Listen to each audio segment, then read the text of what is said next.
Sorry, my background's not very professional with the fridge and whatnot. I was Oh, going to move, let me but then I go. won't have. Oh, Omar always has such a nice, like, Building a Better World book there. I'm always like, fridge, bathtub. I don't know what's happening with it. The cat. Keeping it real, Hueda. I meant to move to the dining room, but I like having my two screens so I can like look at things. Bismillah. Assalamu alaikum. Welcome, everybody. Thank you so much for joining us for our Ask Us Anything about our new community relationships investor. My name's Umar Yaqub. I get to serve the entire organization, and I'm joined by two of our board members. I'll first turn it over to Jabir Devji, our current president, to say a word or two about himself. Sure. Thank you, Umar. Assalamu alaikum, everyone. My name is Jabir Devji. I'm currently serving as the president of the board. This is my third year on the board, and you know, in the past 3 years, we've seen IFSA grow a lot, expand a lot, and move into some really exciting spheres. This new role is a role that will help us continue on that trajectory, inshallah. And Hueda Hassan, our past president. Yeah, hi, my name is Hueda Hassan. Assalamu alaikum. I've been on the board on and off, I'd say the better part of 10 to 15 years, seen IFSA grow tremendously over that time. And this is the first time we've hired or looked to hire somebody in this kind of a position. I'm really excited for what it means for the organization. Yeah, thank you both. For those of you who don't know Jabir and Hueda, they're incredible individuals who have dedicated enormous amounts of time, energy, knowledge, and wisdom to the organization. Without them, the organization wouldn't be where it is today. And a little bit about IFSA. IFSA is an Imagine Canada accredited charity. That's the gold standard for charities in Canada. Looks at several different competencies around governance, staff, transparency, accountability. And thankfully last year we achieved that accreditation. We have also been recognized by the government of Alberta with their Inspiration Award for combating domestic violence, the Canadian Mental Health Association Award for Professional Care, Edify Magazine's inaugural Edifier. And it's been a remarkable journey seeing the organization grow. Why people come to IFSA is because of safety, security, and growth. Safety looks at, the home and how to make it safe for people, looks at combating domestic violence from a variety of fronts, from addressing the challenges of the victim, but also notably perpetrators of violence and helping them break that cycle.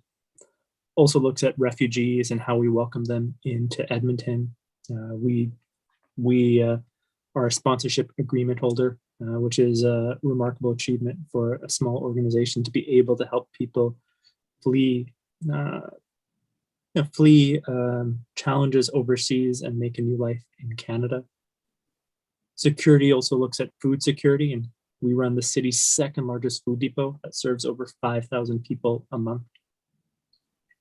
And we run youth programming that scans the gamut of Mirrors, which is generational connection, to the Green Room, which is an award-winning youth program that's preventative and focused on youth 16 to 24 and artistic and creative expression, meaningful connection. And it's an exciting time to be part of IFSA as our programs are expanding. We're launching the first program around addictions and supporting Muslims in the correction system. We're starting a really exciting and new look at what intake and assessment looks like that leverages machine learning and modern tools, looking at ways to support the local economy using modern infrastructure. And it's remarkable to see this growth happen in such a short period of time. We now serve more people in 1 month than we did in all of 2015. And, that growth has happened because of a very remarkable team. And we have some really exciting things coming up. One is moving into a new space, which allows us to realize our vision in some new ways. So how do we create a space that really helps set people up for achieving transformational goals, that moves from a transactional relationship to one that's built more on helping them achieve goals. We also want to look into, how can we support some of the growing needs, some of the dire needs for affordable housing in Edmonton, and how do we take some other creative moonshots around redoing the way we've done things. And so this role is pivotal to achieving that, to building the relationships we need in community to make those things happen. And so I'm going to turn it over to Jabir, our moderator, to ask some questions to myself and Huwaida, and also really looking forward to some of the questions coming in from all of you tuning in. Thanks, Omar. Yeah, as Omar mentioned, please, if you have any questions, please send it through the YouTube chat or the YouTube comment section, and inshallah we'll get them in. But I'll start with a few, and I'll ask Huwaida this. Huwaida, how does the role connect to the vision of the organization? Yeah, like I said, this is the first time we've taken on a role like this, which is really exciting. But I think what this role is going to do is help us to achieve our overall vision, which is connecting with people. We connect with our community. We connect with people who need us in terms of essential services that Omar described. But to do so, we really need to cultivate and build the relationships that we have to, quite frankly, supply the resources that we need to have those programs function well, reach the people that need them, and expand, quite frankly. As Omar mentioned, we've grown so much. And like I said, I've been with the organization a number of years, tremendous amount of growth that has happened over the past few years. And in order to continue to support that growth that's happening in our community, we need a role like this to help achieve our vision of helping people, whether it's essential needs, spiritual, cultural, social needs, in a way that's sensitive, compassionate to where they're at. And that takes human resources, it takes financial resources, and that's what we're looking to this role to help us cultivate. Right on. Do you think we can, Omar, you kind of touched on it a little bit. Can we dig a little bit deeper into the vision of the organization and what we see for ourselves in the next little while, and how this role really will impact that? Yeah, that's a great question. I think the needs of the community are complex, right? And addressing those complex needs requires growing relationships in community, right? Connecting with people who are passionate about a variety of topics and enabling them to contribute to those solutions. When we think about addictions and people in corrections in our community, that's an area that we neglect to talk about, and it's at our own peril. And so, someone who's interested in giving people the ability to contribute to that is so important to enabling that work to happen. I think, when we think about this role and that vision of, how do we address complex challenges in ways that are meaningful, that requires investment and innovation. And some of that investment, doesn't necessarily come solely through government dollars. It comes from the community wanting to contribute.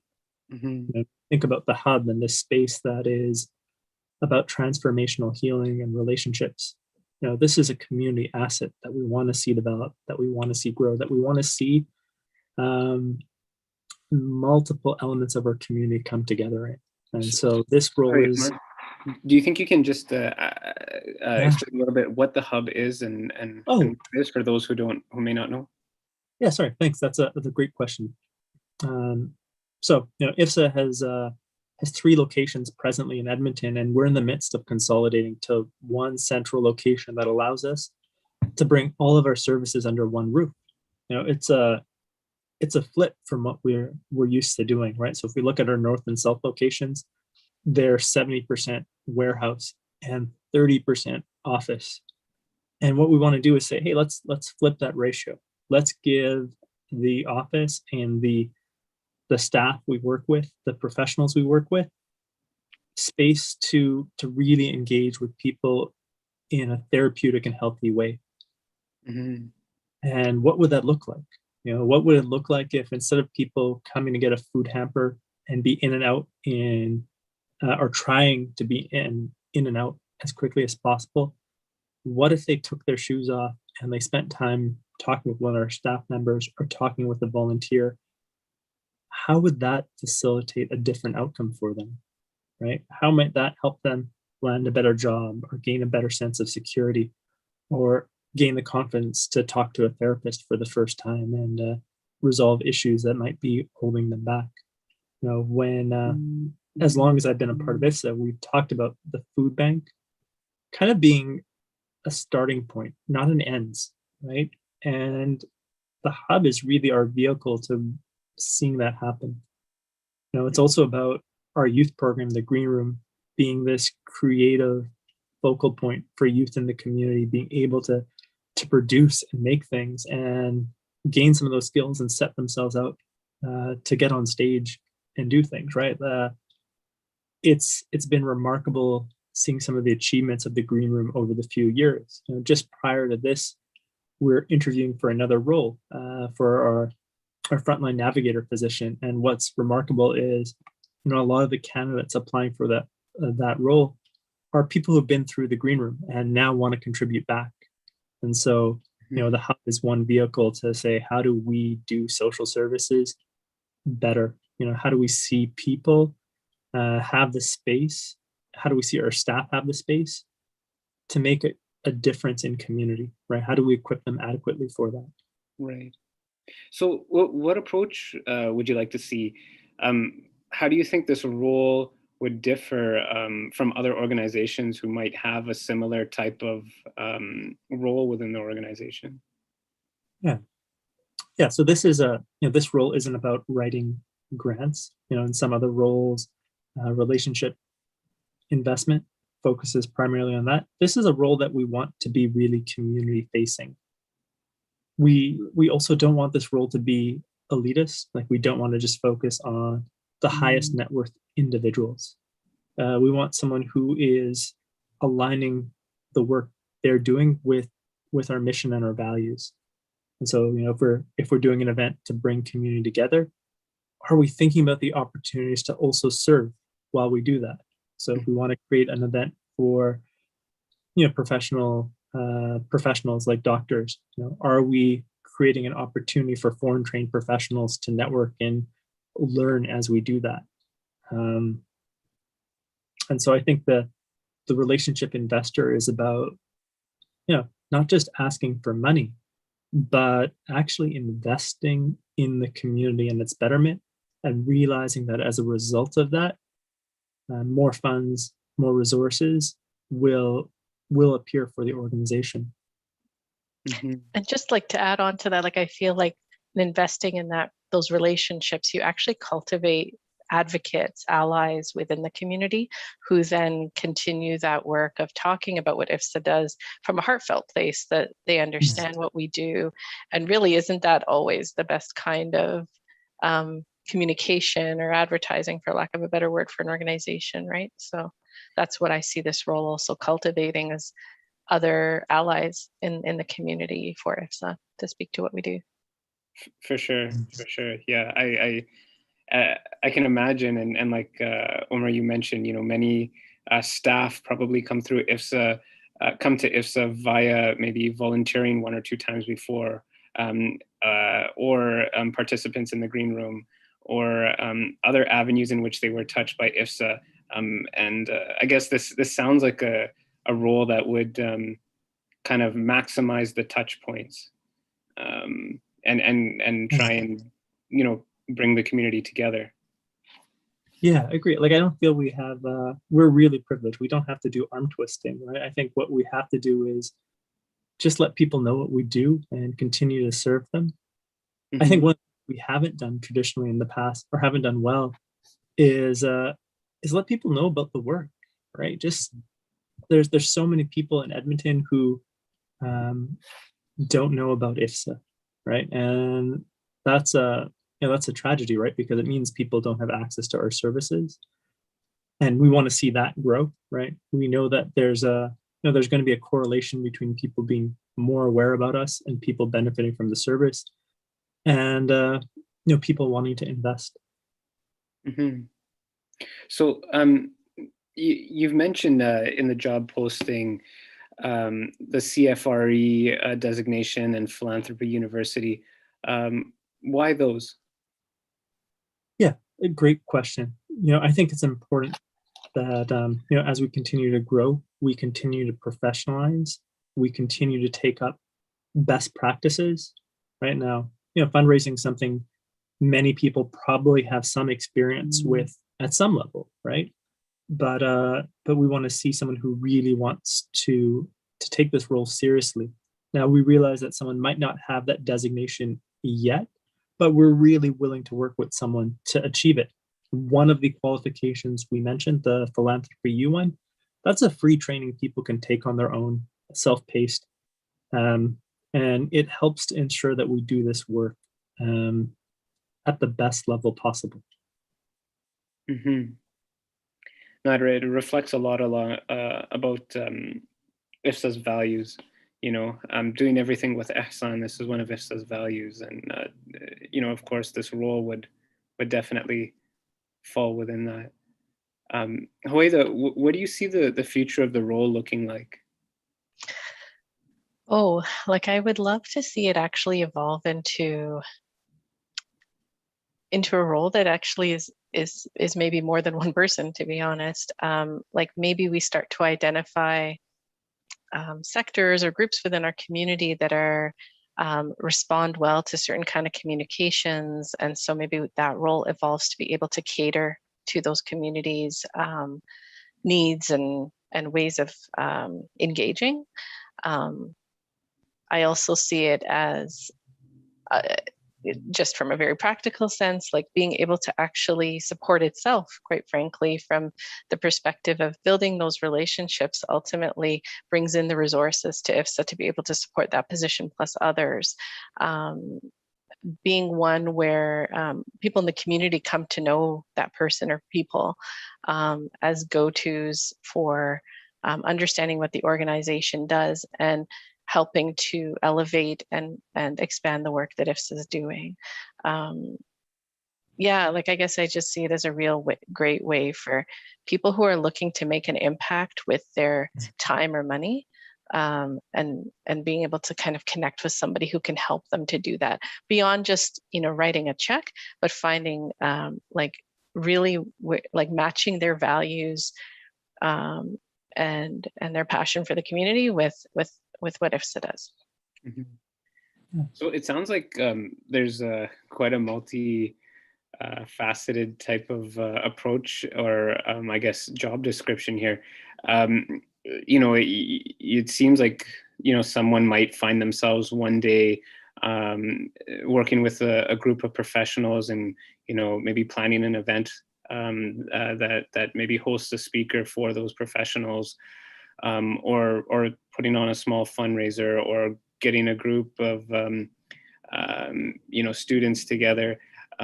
Where do you see the line drawn between event planner and fundraiser and community connector? Yeah, that's a great question. I think the person who takes this role will probably have some insights as to like where they want to focus, where they think there's the best strategic alignment of these different initiatives.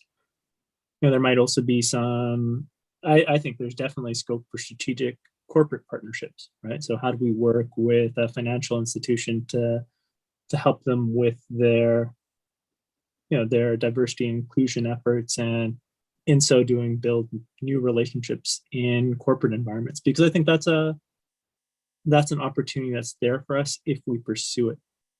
Mm-hmm. I think to answer your question, Jabir, I think that's a question that I think a professional can help us answer, right? How do we strategically identify and assess the different opportunities and learn about it? Because it's really easy to get caught up in the multitude of opportunities. And I think what we need is a framework for thinking about, how do we balance these things out? Mm-hmm. Yeah. And just to have an idea, there's a whole bunch of different types of relationships that could be cultivated, kind of, jumping off of what you said, from corporate to professionals, to even community organizations and masajid within the city or beyond the city. Yeah. Can you speak a little bit more towards other kinds of relationships, perhaps to masajid and community groups? Yeah, I think letting masajid know what we do, letting different community organizations know what we do, that's integral to our mission, right? Like if people don't know about us, they won't use us, right? And we want people to use the services. We want to see access to mental health. We want to see an eradication of domestic violence, and that only comes through developing those relationships in the places where people are, right? And so I think having a broad approach to community is so integral, right? It can't be a narrow approach where it's like community is narrowly defined. Mm-hmm. It should be broad and inclusive, right? So looking at, okay, this is a large corporate institution, and this is a small community group or a small mosque, or maybe even non-Muslim faith organizations. How do we ally and partner with them in areas of collective interest? Do you ever see this role overlapping with other nonprofit organizations? I think so. I think there's a lot of opportunity for us to partner with a myriad of organizations. I think even internally within IFSA, I think it's important for the person who's taking this role to know that they're working with a team of really great professionals, right? We have an amazing communication lead who is a documentary award-winning filmmaker who's really done amazing things with our organization and storytelling. Remarkable board, a ton of people who want IFSA to succeed and who champion it without us even doing anything, right? I had a call from someone the other day who's like, I just got a call from a friend telling me to quit my job and apply for this and despair other thing I'm doing, and telling me this is the right organization to work with. And I didn't even know who the person was. And so, the collaboration is integral to what we do, right? True partnership is one of our values. And, true partnership means that we put the mission ahead of the organization and ahead of personal interest. Mm-hmm. I guess to either one of you, Huwaida or Omar, can you speak a little bit more about, maybe for those who don't know, the types of other professionals that you'd be working with within IFSA? So who does IFSA employ right now, and what kind of people would you be working alongside with?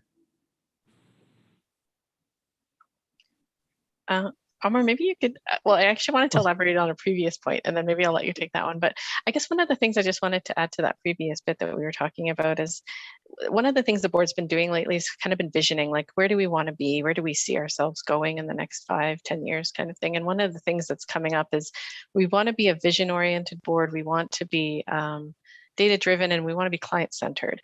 And for me, that means casting the net wide in terms of who we're able to serve, letting people know who need us, that we're out there. And that, to me, is part of what the community relations person will be doing, is by developing kind of these diverse relationships, it allows us to serve more people, maybe who are not, maybe they don't know about us, and so we'll be able to serve them better. So that's just one thing I wanted to point out in terms of who I see maybe this person working with. Well, when I started with IFSA, I think we had one part-time employee, and now we have 20. And in my mind, I see this resource working with the leadership team right now, who very strongly led by Omar, of course, our clinical director, our director of the food bank. I think they need to work with the leadership team very closely to first of all, understand the services that we have in place, and then begin to to think about and work with the leadership team to figure out, well, who should we be connecting with then? Who are the organizations and partners, as you say, community leaders that we need to be connecting with further? Yeah. Jabber, to answer your question, we're really, really privileged right now to be working with the team we have. We have professionals who are experts in their areas, people who have helped build programming from the ground up. And I think there's an opportunity to kind of further refine that skill set, right? So, not right now we work with experts in domestic violence, people who have masters in social work, people who are researchers who have written their master's thesis on prison chaplaincy. But I think as we continue to grow, we need to start identifying experts in HR, experts in IT who support other elements of our growth. Mm-hmm. Right. So a little bit more about the specifics of the role. Does the person who takes this role, do they need to be rooted or have roots in Edmonton? I don't know. I think Hueda could probably talk about this. Edmonton's a very permeable city. I feel it's a very, very welcoming city, and I think the person would need to be in Edmonton or to relocate to Edmonton, but I don't think they need to be a native Edmontonian. Yeah, I would agree as well. I feel I'm not a native Edmontonian. I've been here for 20 years, but it felt very welcome right away when I arrived. And it was actually the first place I started volunteering was at IFSA. I was looking for a volunteer opportunity, and that's where I landed. And yeah, you learn very quickly that it's a very warm place. People are willing to help and talk you through learning about the city. I think that there is a little bit of time you would spend cultivating those relationships, like listening and learning, just actually using your feet to get around and kind of seeing the city a little bit, getting to know its different areas, getting to know kind of spatially how the community is distributed and understanding that piece. But yeah, like Omar said, I think very welcoming and willing to impart knowledge and ideas about how best to carry out the work. Yeah, I think you'd have to be willing to broaden your network regardless, right? Edmonton is a north-south city, and you have to be willing to engage with people from all corners. Mm-hmm. Right. That makes sense. That makes sense. Hmm. So with I guess the situation of the pandemic and all, how do you see this position I guess starting given that we're in the middle of this pandemic, and is it something that could possibly be done remotely even though the person might be based in Edmonton? Yeah, I think that there's maybe a strong amount of relationship building that'll be can start online, right? Starting with the relationships we have and doing the connections, the one-on-ones, the follow-ups, the listening that's necessary, Mm-hmm. and developing a plan to to help us get to our goals, right? If we want to see the hub built in the fall, we want to start campaigns for affordable housing that will be long term, and there's planning that needs to go up front, and that planning can happen from anywhere. And there's execution that I think will need to happen in the city, hopefully in the summer. Mm-hmm. So you just, I guess, just to be clear, you see this as a role that is based in Edmonton physically, and at some point in time in the future, of course, face-to-face interaction and would be required. Yeah, and we're open to professionals telling us how they might do things differently, Mm-hmm. but at some point, I think this is a role that requires some footing in Edmonton, right? When that is, what that looks like, that there's openness to discussion. Fair enough. So kind of going back to what you were mentioning earlier, Omar, in regards to understanding what we as an organization need and who we should maybe be targeting. Are you looking for the person who takes this role to have a plan of their own to present to IFSA? Yeah, I'm hoping, I say that with a healthy pinch of salt, right? It's very difficult to have a plan if you don't know the organization, right? You might say, hey, as someone who's studied fundraising or someone who's read up on it or taken the philanthropy U course, here are some of the things I think need to happen up front. These are some of the ways we're going to make this happen. This is strategically the way we want to align ourselves. Knowing that you might change your strategy as you see the reality unfold differently. Of course. So then, do you think we can maybe quickly chat about the application procedure? Because I know it might be a little bit different for those who may not have done a video or anything before. So maybe we can chat about it. Yeah, it's great. I know some people are a little bit intimidated by doing a video, but I would tell you not to worry too much about it. We're not looking for professional video production. We really just want to get a sense of hearing you, hearing how you think, hearing how you convey ideas, and love the ability of video to convey that. And so, share that video, teach us something through that video, because I think that's so important in that role, is demonstrating that leadership through teaching. Once we have all the videos in, we're going to try to take a week or 2 weeks to assess those videos, call people in for interviews, and go from there. Right? So don't worry about the quality of your video. It's about conveying ideas and showcasing your personality. Personally, I find the whole cover letter process really, really painful, right? They're painful to write, they're painful to read. And what we're trying to do is kind of minimize that pain for people. That's good. That's always a good approach to take, minimizing pain. Yeah. So a question from the floor. Will you or will the organization put forth hard financial goals or targets for this position to meet? Yeah, there will be financial targets. We can talk about that. We do have the hub we need to raise. Now, I understand, having talked to people who are CFREs, that those targets are not necessarily aren't going to be tied to compensation.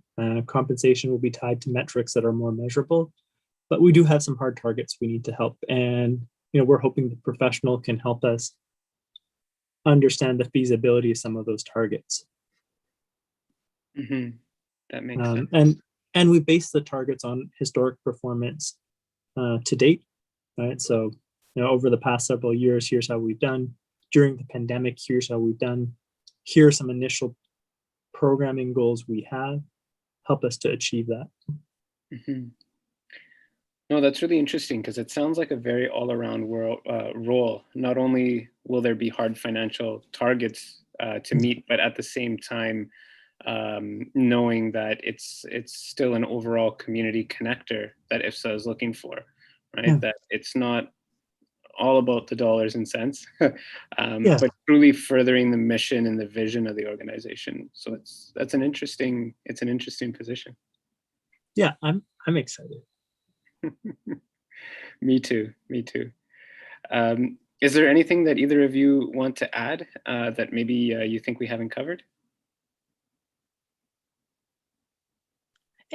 I think like just what you said there, Jabber, about furthering the vision and mission of the organization. Like, so at the moment, we have a few funding sources for many of our larger programs. And so this is about, in my mind, like taking us to the next level, right? Expanding what we've got and perhaps even adding new opportunities for us to serve the community. Yeah. Well, Omar, can you speak specifically, because Hoeda mentioned kind of where we're at right now. Can you tell the listeners where we're at? Yeah. In terms of where funding comes from and how we receive funding? Yeah, we're a really interesting organization in that we have um, both significant funding from government, all levels, foundations, and community. Right. Last year we had a budget that was, just a bit over 1.5. This year we're going to be 3 million. Right. A lot of that growth is COVID specific funding, but some of it is actually new programming continuing. In terms of the community funding that's come in, that's been about 600,000 over the last 2 years. A lot of that is restricted funding, which is zakat, which has to be spent in very specific ways, and we don't touch it for administration. But we believe there's an opportunity to engage community to grow that pool, right? That if community knows what we do, if they know the concerns of the community, the opportunities that are there for them, that part will grow, right? And so how can we develop more relationships within community so that we can continue to do this work and grow in work that isn't being done elsewhere. Right.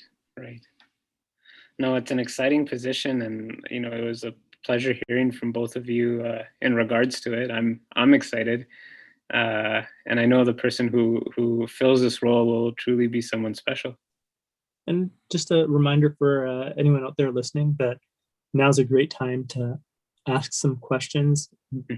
Just drop them in the YouTube chat, and we'll try our best to answer them.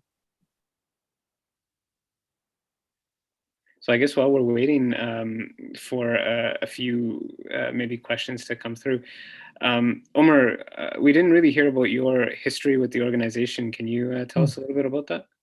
Yeah, I think I started maybe a little bit after Hawaii, right? And I started after I finished my master's. I started as a volunteer on the board, and I knew nothing, but I had a really great opportunity for mentorship through the organization. Got to learn a ton of different skills, got to see programs grow. And so I served on the board for 10 years. I stepped away for a year, and then I came into this staff role, and it's been been the joy of a lifetime, been one of the most fulfilling professional opportunities I've ever had. That's great. It's it's nice. It's another case of volunteering with the organization and community involvement, then turning into a role within the organization and giving back. It's a nice story, Omar. I also just want to add, so I'm from Toronto originally, and IFSA is just so unique across Canada. I might even say North America, but I don't know America that well. So, but I just feel like just the way it serves the community, the breadth of its services, the support it gets from the community, and in more recent times from other orders of government, as Omar has said, from foundations. It's just been phenomenal, how we work with Indigenous organizations.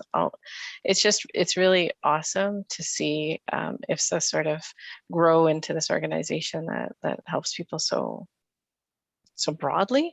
And I just haven't seen something like that in any other city in Canada. So it's quite unique. And then for those of you who are outside of Alberta or maybe Edmonton, Edmonton's about 1 million people, fairly diverse community, home to the first mosque in Canada. So a very established Muslim tradition here. Couple of schools have just been recently named after Muslim women. So yeah, I think of Edmonton as this kind of progressive, vibrant city with a beautiful river valley that I think is quite a treasure. So yeah, just a nice place to raise a family and live. So I just wanted to build on one thing Hawaii said that I think is really neat is Hawaii, or as IFSA is this hybrid organization where there's significant funding coming from both government and community.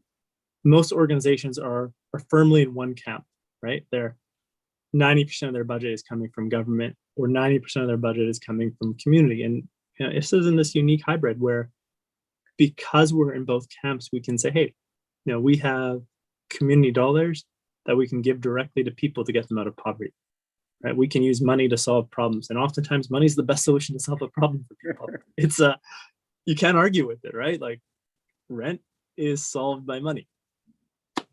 And we have the privilege of being able to use community resources that way. At the same time, a lot of problems, community isn't aware of it. And so having the government funding there to say, hey, you can step up, have a long-term solution to helping people going through domestic violence. To me, that's a remarkable mingling of different pools to allow us to do work that's really necessary. Mm-hmm. Necessary and seems truly unique.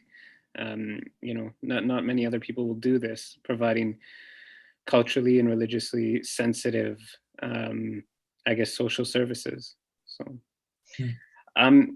can you tell us a little bit more in regards to the event planning portion of the role? What kind of support would be available maybe from outside of the organization or even within the organization to put on these events? Oh, yeah, that's a great question. And to be frank, we need to learn, we need to talk about that. We don't have all the answers to that question. On one level, it might be, we don't, I think personally, just speaking as one voice in the organization, we want to steer clear of galas, right?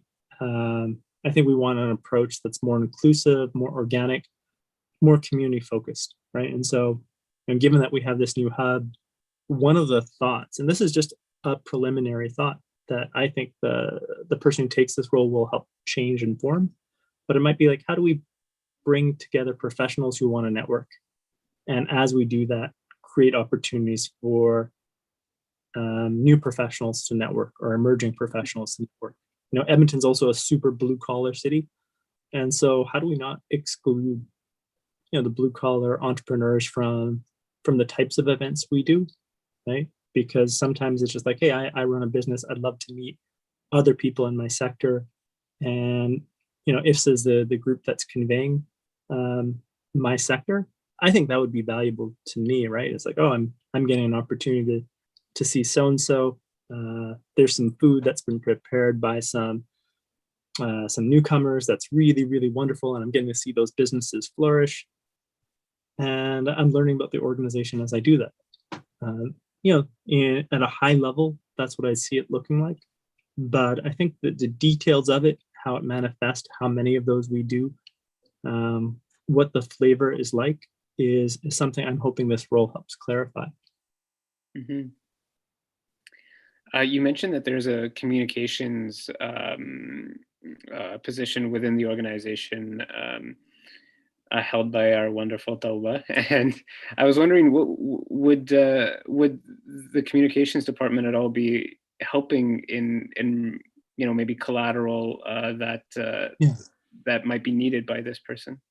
Yeah, for sure. Right. We don't expect this person to do it all or to do it alone. They'd be working with a team, right? So we have a communications lead, we have a communications assistant, and depending on what's necessary, we could always bring in additional resources as needed. Mm-hmm. We have a question from the floor here. You mentioned that the role could collaborate with the leadership team.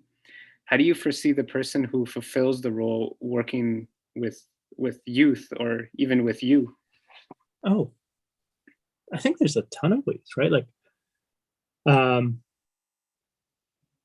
think there's some great models we've seen where, we work to give youth opportunities to plan events, to build and design, to showcase their skills.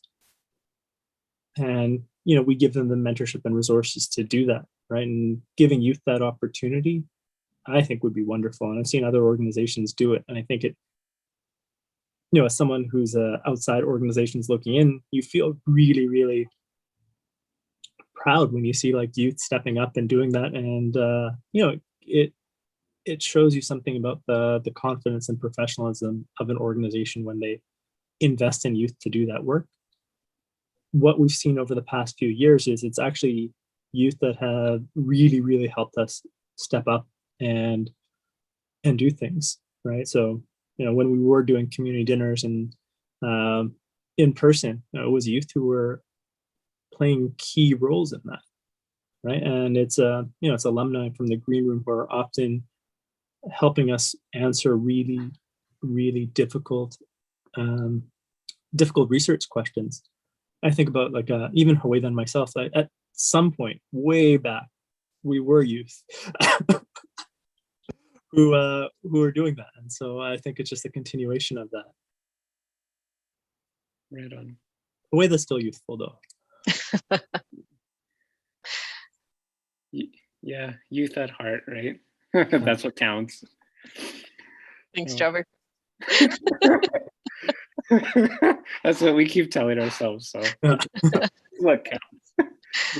Say it enough times and it's true. So okay. I'm going that. Right on. So I think that might wrap us up right now. Unless there's anything that either of you would like to add.